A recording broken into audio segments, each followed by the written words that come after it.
welcome back. Hope this month of May was a very productive one. Well, I hope at least you could read one book to make the month productive.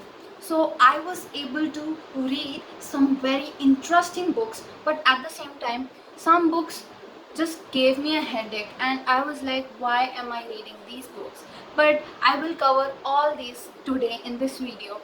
But I will also mention some great achievements that I could do and achieve in this month. So let's get into the video.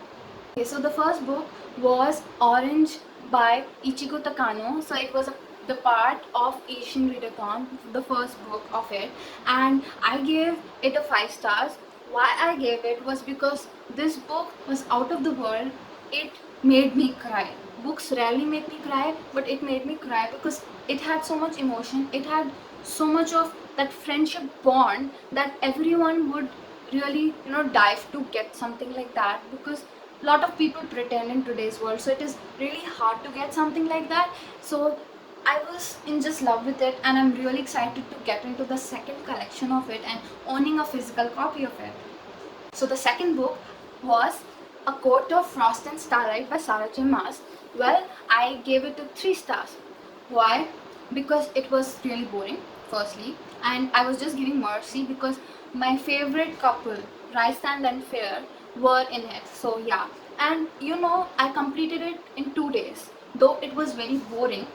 I'm not saying it, to exaggerate about myself, just to tell you how I was able to do it was that when I found it boring, I picked up the audiobook. So I was reading as well as listening to it, which made it easier to, fly through the story. So I would recommend you to do that as well if you are facing any issues completing a book, and that's how it helped me as well. So the next one is City of Bones by Cassandra Clare.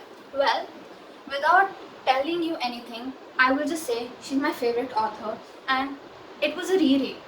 So I just had to give it a 5 star because the book, the story, the writing is that. And also one thing, I want to tell you guys that you should read your favorites, because you get a whole lot of different experience after reading it, and you would fall in love with the book again. So the fourth book is Kiss Quotient by Helen Huang. Now, this was an extra read for Asian Readathon, and here's the catch: I was able to buddy read it with none other than Cindy from Read with Cindy. And let me tell you, she's such a gem and really genuine person. I was really happy when she, responded to my text, and it's really great. But when you buddy read a book with someone, the experience of reading it for the first time goes to another level. You can rant, discuss about things you like and you don't dislike, which makes it more interesting, and you want to read it fast so that you can discuss about lots and lots of things. So let's me tell you my thoughts about the book. So I give it 5 stars because it was a cute novel, easy to go through it.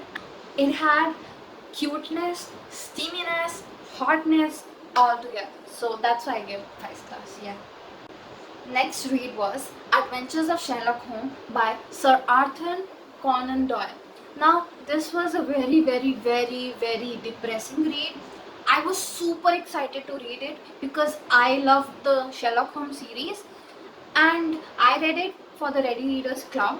I had really, really high expectation from the books, but let me tell you, I tried to listen the audiobook as well as read it, as I told you how I overcome hard reads, but I slept, literally slept when I was listening and reading it. So you can imagine how depressing that was for me. And the series is 10 times better than it. I don't know how it is better, but just it is super. You go watch the series. I don't recommend you to read the book, like seriously. That's my thing. And in that saying, I will say I gave it to 2 stars. That is like me giving mercy to it. The next book is Kashi, The Secret of Black Temple by Vineet Bajpayee. This was the last book in the Asian Readathon, and I was able to successfully complete it as well. So I love the book. If you haven't seen the review of the series, I will link it here or here, I don't know, but I'll link it there. You can go watch it out. And yeah, so it was amazing. I was able to come to know the secret again. The whole experience was whole lot of different and took the book to the next level. So I gave it a 5 stars. And here's another catch, that I was able to interview the author himself.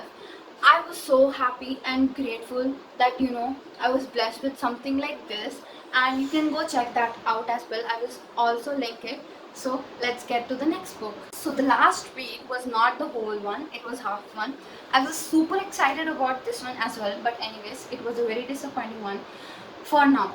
So I read Pride and Prejudice, half of it. Let me tell you, the first 10 chapters were super boring. I could not focus on the whole story because the main character Darcy and Elizabeth were not interacting. After the 10th chapter, they started, interacting and showing interest in a way that they started envying each other. So it was a little nice and interesting. The plot had a twist and all that sort of things were happening.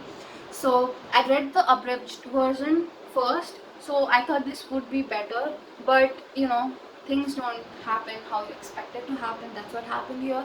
So I don't know how I'm gonna rate it because I'm just like 20 to 25 chapters into it. Well, let's hope I am able to complete it in June. So guys, these were 6.5 reads that I did this month, and I was very happy with them. There were days where I was into reading slump, but anyways, watching BookTube helped me to get out of reading slump. These videos made me help out to get up the reading slump. That's what I do. So if you are, watch my videos which will help you out. So give this video a big thumbs up and let's sign off here. So this is the end of month. Bye bye, ciao and sayonara.